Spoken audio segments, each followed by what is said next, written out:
I've been living with ghosts. Everywhere that I go, wanting me to come. I've been living with ghosts. Got me here by the throat, wanting me to come.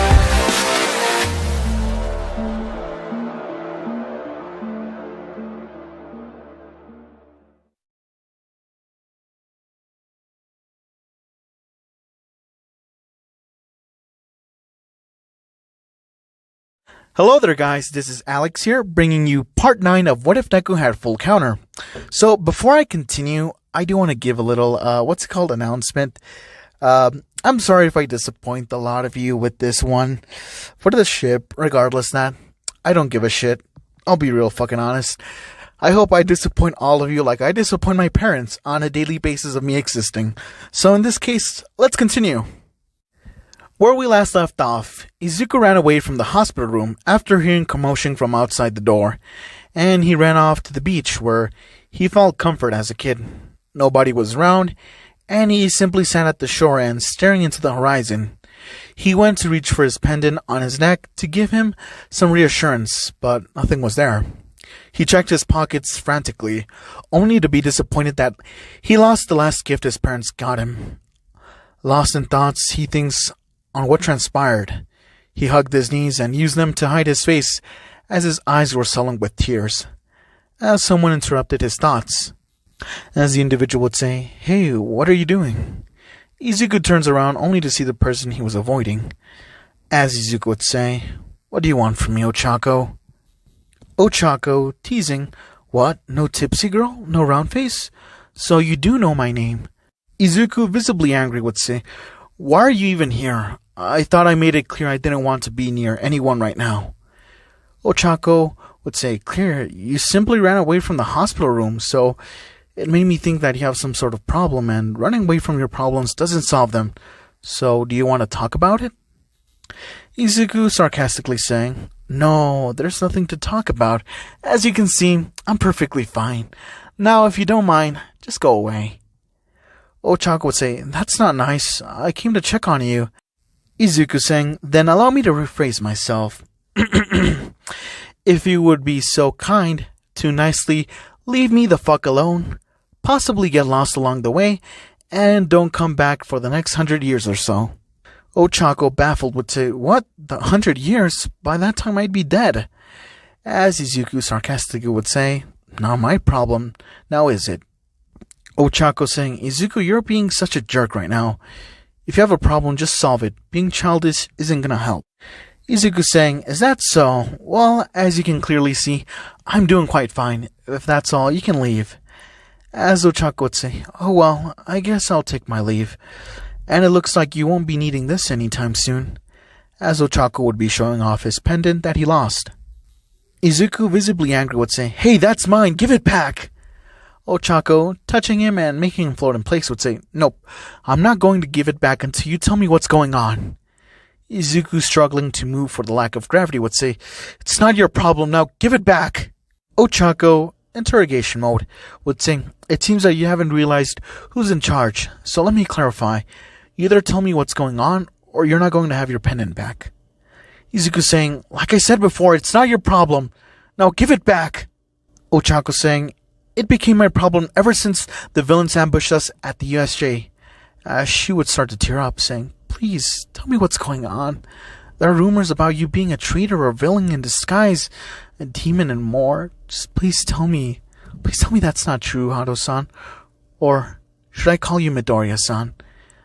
Izuku looked down with sorrow, confused if to tell her or not, and thinking that whatever the villains wanted with him, or whatever the reason behind the ambush, it was obvious in his mind that he was the cause of it, and not telling her could cost her or someone else in Class 1A to pay the consequences. Izuku sighing, "Fine, could you at least release me from your quirk?" Ochako saying, "As long as you promise that you won't make a run for it once I do." Ochako released her quirk on him. They sat next to each other. Izuku was staring into the horizon, for he didn't have the guts to look her, into her big brown eyes, but Ochako kept her eyes on his face for any shifts in emotion. Izuku saying, "You've guessed right." Ochako, visibly confused, would say, "Guessed what? That you're a traitor? A villain? A demon?" Izuku, chuckling, but he wasn't cheerful, would say, "No, you idiot. About your unspoken question, which me being the same boy from all those years ago, and you being the same obnoxious little girl that tried to get into my business, I must say, you haven't changed a bit." Ochako, flustered, would say, "But how? When?" As Izuku would say, "I noticed you back at the bank. Then my suspicions were correct once we spoke, and you gave me my pendant back. And you know the rest. If you're asking how, let's just say I have a knack of remembering people." Ochako would say, but why didn't you say anything when we met? Do you know how much I was distracted this whole time?" Izuku, visibly enemies, would say, "Don't care, moving on." Ochako saying, "Rude." Izuku told Ochako the whole story, but not into detail. Izuku would say, "And here we are today. Now can I have my pendant back?" Ochako would say, "Oh, yeah, of course." Ochako gives the pendant, and would say, "But this whole story with the villains, it doesn't make sense. I mean, why would they go after you, and who were your parents? Back in the day, your sister mentioned that your parents died during that incident. It doesn't have sense on why they want you that badly." Izuku would say, "I know, it doesn't make any sense, but I'm not allowed to say." Ochako, confused, would say, "Allowed?" Izuku would say, "Yes, you heard me. I'm not allowed. My life is so complicated. I just wanted to die. There and then. That's fitting for the monster that I am." Ochako would say, "You are no monster." Izuku would say, "Good luck convincing the rest of the class. If I were to go to school, I know they'll be in danger because of me. And if I know it, they know it as well. I'm sure that they'll blame me for it, which is the whole reason I never wanted any friends in the first place. Because when something good is happening, something bad will follow. It always does." Ochako would say, "It's not true. You aren't a monster. You are trying to become a hero to keep people safe. And I know that's true." Izuku saying, "No, that's not true." Ochako saying, "Of course it is. You fought trying to save Aizawa-sensei and us." Izuku saying, "Why even lie about it? You saw me. If All Might and Gran Torino didn't show up in time, what then? Stop trying to patronize me. I don't need your sympathy." Ochako would only sign defeat. Izuku would just stare at his pendant without opening it. Ochako would say, "I'd figured that you've kept your distance for a reason. You know, all those years ago I felt that I was useless, that I couldn't help a kid my age, and I don't want to repeat the same mistake." Izuku would say, "You wouldn't even understand, Ochako. You think just feeling bad for me or trying to mend for my mistakes is going to erase what I've done? The cause of all this insanity? And besides, 8 years ago, a villain attack happened. Your family came in to supposedly help out, but in the end, you've been profiting it out of the sacrifice of my parents. That just made me want to punch you in the face. But I didn't. So I simply left and ignored you this entire time. Why are you insisting?" Ochako saying, "So that was what's been bothering you? I can understand why you would want to avoid me, but you didn't even hear me out to the end." Izuku saying, "What does it even matter? You're just a greedy, self-centered girl who thinks she can help others by idle chit-chat. You don't know anything." Izuku would be silenced by a slap before he could burst his thoughts out loud. Ochako saying, "That's not true. Don't you even dare speak about it that way. For the longest time, I felt useless, that I couldn't help someone my own age, that I wasn't strong enough to make a difference, and all I wanted to do was help those that suffered a fate like yours. And newsflash, you aren't the only one who suffered because of that incident. There are plenty of scenarios like yours." Izuku saying, "Like mine? Bitch, please. You have no idea what I went through. If others went through the same thing I did, they would have killed themselves or turned into villains. Or rather, those mindless beasts." Ochako saying, "Then why didn't you?" Izuku was taken aback by the question, hesitant to answer because his secret motive for being a hero would have been exposed, and if she knew, then everybody would know. And by everybody, he meant Vince and Gran Torino. Izuku saying, "I have my reasons that don't concern you. You should have focused your attention with school instead of me. I'm not worth the trouble. I'm just a nuisance. That said, stay away from me. Stay out of my sight, because seeing you just pisses me off. Ochako slaps Izuku once again. As Ochako would say, stop saying that. Why do you keep being such an asshole about it? Izuku saying, because I should have died a long time ago, or rather not being born at all. Ochako saying, you're wrong. Stop being stupid. If it weren't for you at the USJ, would have been no match for those creatures you incinerated. If you weren't there, they could have easily taken us down and taken our lives in the process. You fought to your heart's content. You never gave up and pushed forward. But I'm guessing that second quirk of yours is uncontrollable. So you fought by instinct and you feel guilty about it. Izuku saying, you're wrong. I didn't fight to my heart's content. I never gave up. I was already contemplating my own death. But before that could happen, I saw the man in the suit who ruined my life before my eyes, taunting me and mocking my parents, who gave their all to save a worthless son like me. And I wanted to repay his kindness by killing him right then and there. Ochako, visibly concerned, would say, but Izuku, there was no one else besides the villain covered in hands, and those creatures the guy called Nomus. It was most likely an illusion made by someone. Izuku grabbing his head in confusion, so the events had unfolded as he muttered out loud, he wasn't there? It felt so real. He kept on trying to sway me to use that cursed power he gave me. I gave in. I gave in. I gave in. Izuku, remembering All For One's voice telling him to give in. Izuku, crying angrily, would say, I'm so useless. I relied on his power. It's driving me insane. Ochako hugged Izuku from behind, gripping him tightly, trying to reassure him, and Izuku could only cry his soul out. He cried and cried, letting out 8 years of sorrow as Ochako didn't say a word, for she didn't know what to say. But she was surprised when Izuku turned around and hugged her back as he burrowed his face, seeking comfort. A while later, Izuku stopped crying, and once he realized what he did, he pushed Ochako away and turned his back towards her. Izuku, somewhat flustered, would say, Don't get the wrong idea here. I was just caught up in the moment. I still don't want to see you. Ochako, suppressing her light chuckle and rolling her eyes, would say, whatever you say, tough guy, whatever you say. Izuku would say, Why are you even bothering with someone like me? Ochako saying, do I need a reason? I don't know the drawbacks of a power like that. And what do you mean by that cursed power he gave you? Quirks can't be given. They develop when you're born. Izuku saying, normally you're right. But this case, he took my parents' quirks and gave me this cursed power. I don't even know how many quirks he gave me. But I guess I said too much. Keep this info to yourself and leave me alone. Ochako saying, if that's the case, however you got the power of yours, you can do whatever you want with it, because now it belongs to you. So why not try to control this power and use it for good? Izuku saying, how can I control something I despise? Something that makes me give in to the intent to kill and obliterate everything in my way. Feels like I'm drowning in a sea of darkness, where no light can reach, and you want me to use that? Don't be ridiculous. Ochako saying, then fill those thoughts with wanting to protect the people you care and hold most dear to you, Izuku. That will be the light that will reach you. Izuku saying, but I almost killed my best friend, and only real friend. How can I look him in the eye and make him trust me again for hiding this power from him? Ochako would say, then I guess you need a different source of light. Izuku saying, are you even listening to yourself? You're sounding like a fool. Ochako saying, in manga and anime, the power of love conquers all evil.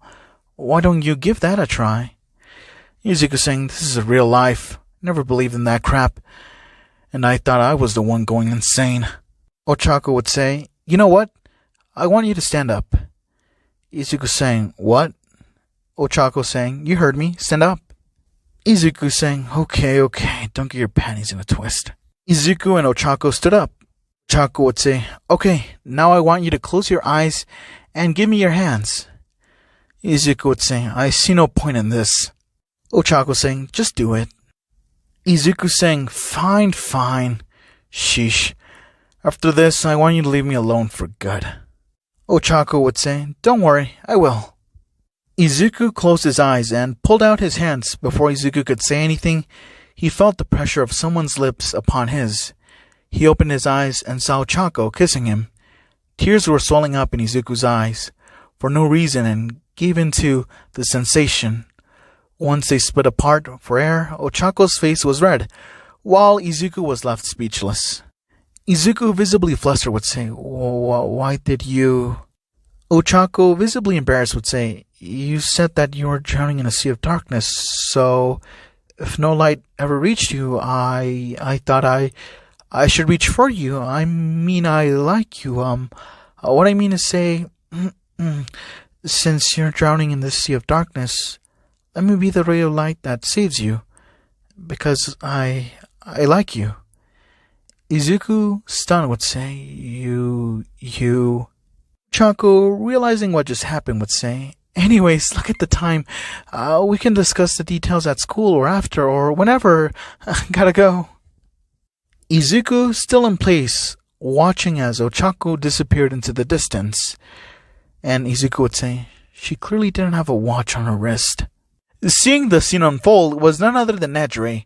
She walked up to Izuku to check how he was doing, but no matter what she said or did, Izuku didn't move a muscle. She grinned, as Nejire would say, teasing joyfully, "Oh, Izu, you must be in love. In love with her." Izuku, with mixed emotions, would say, "What do you mean?" After Izuku's little incident with Ochako and with Nejire showing up, they headed back towards the hospital, with Nejire teasing Izuku along the way. Once there at the hospital and heading back towards the room he was staying, Izuku would contemplate what was the warm sensation he felt from kissing Ochako, but his train of thoughts would dissipate as Nejire would open the door only to see All Might, a man in a weird-looking business suit, Nezu, Gran Torino, and Vince. That would be contemplated on the current situation, but they all stopped to see Izuku after watching him walk in with Nejire. All Might would say, "Izuku, I'm glad to see you're okay." Izuku, laughing nervously, would say, "Yeah, right? How are you doing, All Might?" The man in the weird-looking business suit, visibly angry, would say, "So, you're Izuku Midoriya. Don't you play dumb with us, boy. You were the one that injured him." Izuku would say, "Me? Oh, The man in the business suit would scold Izuku for trying to take the symbol of peace down and questioning Izuku if he understood the implications if that were to happen. As All Might would say, "Night Eye, I told you it wasn't his fault. It's entirely on me. If I were there as I was supposed to, none of this would have happened. But Izuku, why did you mention All for One?" Izuku flinches on that name being said and would say, I don't remember well, and I was trying to fight those creatures off." Izuku, laughing nervously as the markings start to appear on his forehead. Torino saying, "Your marks are showing, kid. Calm down." All Might would say, "If Izuku doesn't want to talk about it, he doesn't have to. But please, Izuku, whenever you're ready to tell us, scratch that. Tell me about it. Just know that I am here." Nezu saying, "Regardless of the situation, the villains know and he might be in danger. Considering the students reported one of the villains mentioned, they wanted him dead or alive, which brings me to the proposal I had regarding a dorm system." Sir Night Eye saying, "Are you serious, Principal Nezu? Someone like him should be under heavy surveillance, like a mental clinic or Tartarus itself. Why make him stay in a dorm with other students when it's clear that he can't control his power? He lost control at the USJ, and he was about to lose it a few moments ago. What makes you think that he wouldn't lose control then? And if he does, all of the students would lose their lives in the process. Yue will be charged for a massive slaughter, sullying the good name of Yue and his parents in the process." Torino saying, "Sasaki, don't you dare speak of Izuku like he's some sort of criminal. Second, how dare you imply that Izuku will soil Inko's name? Can't you see that you're acting childish by blaming him for something he has no control over? You, on the other hand, once a fanboy, always a fanboy. All this only because your favorite hero got injured. Grow up, would you?" Sir Night Eye, a bit angry, would say, "I'm just stating facts. For all we know, All for One is dead. Who knows where? But Izuku, on the other hand, he was the one speaking his name, which I'm guessing Izuku saw him. Izuku got angry, and he tried to finish All for One. But reports say that there was nobody fitting All for One's description. Therefore, I'll ask one question. Izuku, where did you see All for One?" Izuku, shocked, would say, as he looks down and would say, I don't know. Night-Eye would say, I knew it. It seems that I was right. Your trauma never left, and you probably still have nightmares about that scene. Therefore, your best course of action was seeking medical attention rather than being a hero. Doing so, you'll only be a nuisance to everybody else. Izuku didn't have the courage to look into Night-Eye's face, so instead he looked down while the room was getting rowdy between comments and what is right or wrong. Izuku, after a while, couldn't hear the voices of the adults bickering, and silence was growing by the second. It reached a point where the silence was too loud and he couldn't take it. Izuku saying, "Enough!" Everyone stopped bickering and stared at Izuku in silence, as Nedre, placing a hand on his shoulder and whispering him, "What's wrong, Izu?" Izuku, tearing up, would say, "He's right. I'm a nuisance. That day at the mall, all I wanted was to have fun with my parents, then the villain, then him, and then they died, and it was all because of me. And he gave me that power, that damn cursed power. So ever since then I wanted vengeance. But no, didn't care if I died in the process. But now. Torino would say, "Kid, calm down. I know it's been hard." Izuku cried his heart out, shocking everyone there. Once Izuku had the chance to calm down, Night-Eye, seeing no purpose in staying, he left, and the others left as well, for they had stuff to do, leaving Nezu, Torino, and Edre.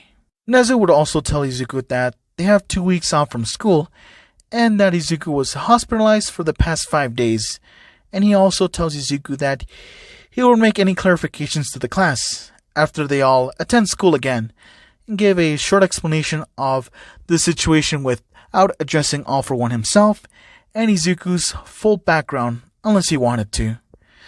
Izuku would nod to Nezu's willingness to clarify things with the class, and Izuku would ask Gran Torino if they could get back to training. Gran Torino is taken aback by the sudden shift in Izuku's mindset, but understanding how things ended up at the USJ, he would find it fitting that Izuku would take things more seriously.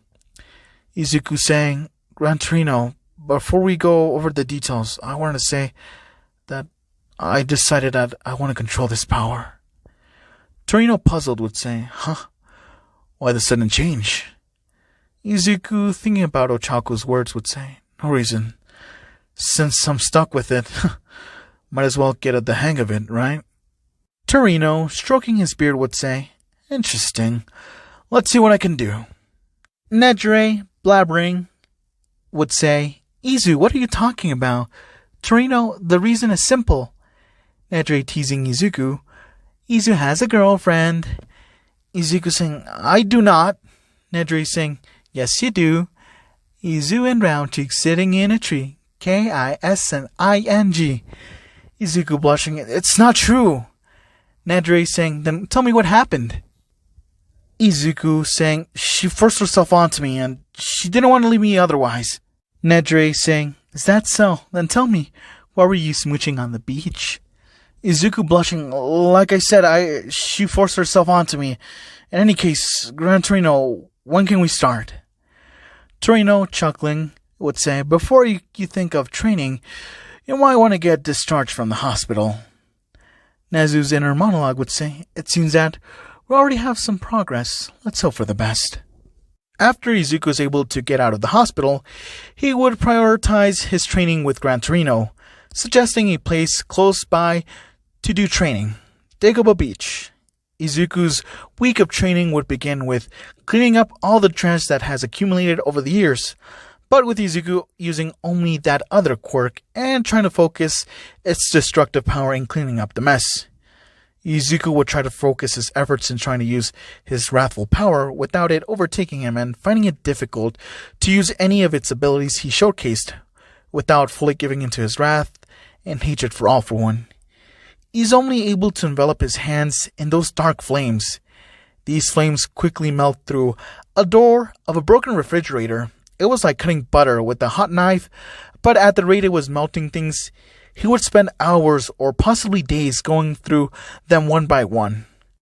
Gran Torino, who oversaw his progress, he would suggest to Izuku that he would most likely need someone to train him to use his fire to do large bursts and in a controlled manner if he'll be using it offensively. Izuku wondered where he'll be able to get someone that would have time to train him, but Gran Torino already got it covered. The next day, it's early in the morning. Izuku does his warm-up exercise to get into the swing of things. Gran Torino would show up with someone as big as All Might next to him in a gym outfit. Gran Torino presenting him as the number 2 hero, Endeavor.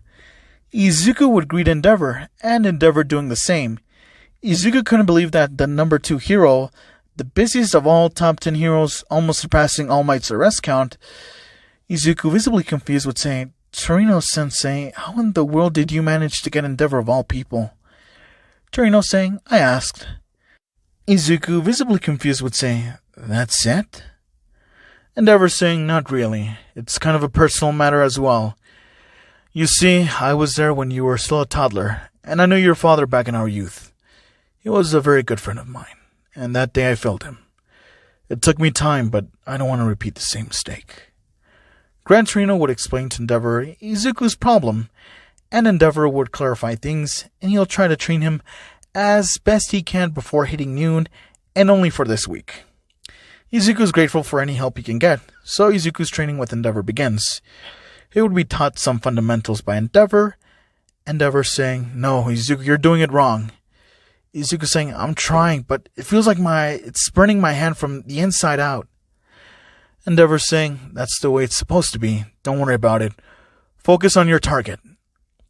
Izuku grasps how to wield his fire. He would incinerate the trash all around him, but barely able to make 3 meters cubic. Endeavor would be proud of Izuku. Then he noticed someone watching them from afar. Before Izuku could finish up, Endeavor saying, "Alright, why not take a break? I gotta do something. I'll be back in about an hour or so." Izuku would understand and would lay on the sand between the mountain of trash, still to take care of. While Endeavor left, Izuku contemplated if he'll manage to use his fire to incinerate everything before he has to go back to school. His train of thoughts would be disrupted by a tap on his shoulder. As Izuku looks back and sees Ochako. Ochako saying, "Hey Izuku, how's it going?" Izuku, acting as nothing happened between them, would say, "Well, training." Ochako saying, "I heard that there will be a dorm system being implemented soon." Izuku saying, "I know." Ochako saying, "And Principal Nezu also mentioned a bit about your situation to the class." Izuku saying, "Yeah, he told me." Ochako would say, "I brought some food and I was wondering if you were hungry, so we could eat together." Izuku saying, "Sure, but it has to be short. Endeavor will be here in about 12 minutes. While eating, Ochako would say, "Okay, so I was wondering, what are we?" Izuku, chewing on some food, would say, "We're friends?" Ochako saying, "Friends, but aren't we, something more?" Izuku thinking out loud, "Best friends?" Ochako saying, "No, you idiot. It's about you, us kissing." Izuku, internally screaming, but not showing any shifts in his mood, would say, "Shouldn't you keep your wet dreams to yourself?" Ochako, flustered, would say, "What the? Hold on, that wasn't a wet dream. It happened a few days ago." Izuku saying, "Not that I recall." Ochako, giving him a deadpan look, would say, "Stop playing dumb. Since we kissed and all, what are we?" Izuku thinking, "Friends with benefits?" Ochako, flustered, would say, "Where did you hear that?" Izuku, showing his phone, would say, "I googled it." Ochako saying, "I'm talking about us being in a relationship, boyfriend and girlfriend." Izuku saying, "You are a girl, and you are my friend, and I'm a boy, and I'm your friend. So doesn't that make us just friends, but opposite genders?" Ochako, shocked, would say, "Even if that makes a lot of sense, that wasn't what I meant. What I mean is about our relationship. What kind of relationship do we have?" Izuku thinking, "An open one?" Ochako saying, "What the f-" Izuku saying, "Semi-open?" Ochako crossing her arms saying, "If you don't answer me honestly, I'll leave." Izuku saying, "A long distance?" Ochako, standing up, would say, "Okay, I guess you aren't ready to talk. When you're ready, I'll be here to listen." Ochako was about to leave, but Izuku was holding on to her, making her stop in her track. Ochako would say, "So what's wrong?" Izuku, kind of sad, would say, "Sorry, Ochako, I've been putting on a facade for so long, I kind of forgot how to, be honest." Ochako thinking, "Whoa. Well, so in regards to my question," Izuku saying, "I don't know what we are. I avoided having a relationship for that reason. But for some reason, you're stuck in my head and I don't know why." The two sat next to each other in silence while finishing up the leftovers. Ochako was about to question Izuku why he hasn't called her tipsy girl, and also Ochako getting flustered over the weird atmosphere and Izuku not responding, for he too was somewhat embarrassed and at loss for words, as both would look away from each other very awkwardly. Izuku only able to say that he really liked the meal, and Ochako saying that she made the meal herself, and Izuku not getting the correct words out would say that her cooking tasted like his, which Ochako unknowingly takes as a compliment. Ochako, to break the awkward atmosphere that they were in, would get close to Izuku. She would put her hand onto Izuku's hand and would try to hold hands with him. Izuku would quickly retract his hand. Izuku, visibly flustered, would say, "Anyways, how did you know I was here?" Ochako saying, "Nedre, I have her number and she told me and here I am." After some awkward silence, moments later, Izuku broke the silence. Izuku saying, "I guess I have to go back training." Ochako saying, "Yeah, well, see you tomorrow, same time?" Izuku giving her a gentle smile saying, "Sure." Ochako would wave goodbye to Izuku and him waving bye as well, seeing her go into the distance. Izuku's week continues on with his training with Endeavor and his little breaks with Ochako, bringing him something to eat up. And at the final day of the week, he would already cleared up the beach with all of Endeavor's guidance and with a new goal in mind. Izuku would sit near the shore, overseeing the horizon, as he would get tapped by Ochako, who oversaw his progress as well over the last week, and telling Izuku how he did a great job. Ochako saying, "Can I sit next to you?" Izuku saying, I don't know. I mean, we have the whole beach to ourselves. You can sit here, there, or all the way down there," pointing at the far end of the beach. Ochako giving him a deadpan look, saying, "Then don't mind if I do." She sits next to him, Izuku obliging, and Ochako taking a seat right next to him as they both looked at the horizon together. Ochako would once again try to reach for Izuku's hand, but before Izuku could retract his hand, Ochako would have grabbed onto it firmly. Izuku wouldn't know how to react to the change in the atmosphere, as Ochako would get closer and rest her head on his shoulder. Izuku wanting to make distance, but his hand also gripping tightly to Ochako's hand. They both looked onwards to the scene of the waves of the ocean, going back and forth, Ochako getting a little embarrassed, as she would try to lean her face towards his, as she closes her eyes to kiss him, and Izuku hesitating to respond to her. His mind filled with doubt, his body reacted on its own, as it's longing for warmth. Izuku and Ochako kissing, until they ran out of breath, and they continued where they left off, with wandering hands stimulating unwanted areas. Them getting caught up in the moment, they didn't pay attention to their surroundings, as an individual will come up saying, well, look what we have here if it isn't Izuku and Roundface. I hope I'm not interrupting anything important, am I?" To be continued. Okay guys, well, I hope you guys enjoyed the video. I hope you sincerely your expectations. I'm sorry that I had to actually tear them down.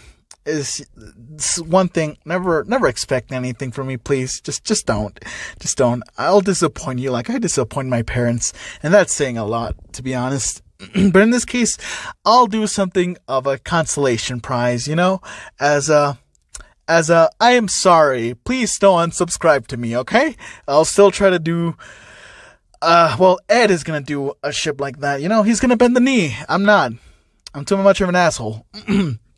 So in this case, Ed, Have anything to say to the audience while you're here? Yeah, I wanted to make a Nigeria ship for this one. But Alex freaking insisted, no, it has to be an Ochako ship. I was like, alright, what can I do? What can you do? So I just wanted to cut their expectations. Is that so wrong of me? It's like, is that wrong of me? Not really. Yeah, that's what I thought. You fuck.